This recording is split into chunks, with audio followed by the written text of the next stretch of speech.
এখানে এটা আমার একটি গোলাপের গাছ। এটা হালকা পিঙ্ক কালারের ফুল হয়।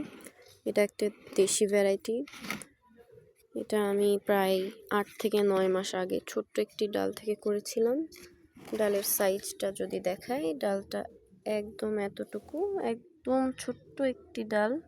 সেখান থেকে অনেকগুলা ডাল হয়েছে। আর এখান থেকে অনেক ফুল পেয়েছি আমি। পুরো শীতের মধ্যে অনেক ফুল এসেছে। এখনও এখানে অনেকগুলো কলি আছে, ৫-৬টার মতো।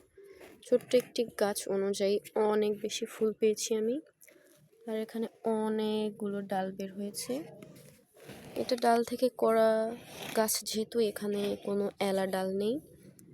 যেগুলো ডাল বের হয়েছে সবগুলো থেকেই ফুল আসবে।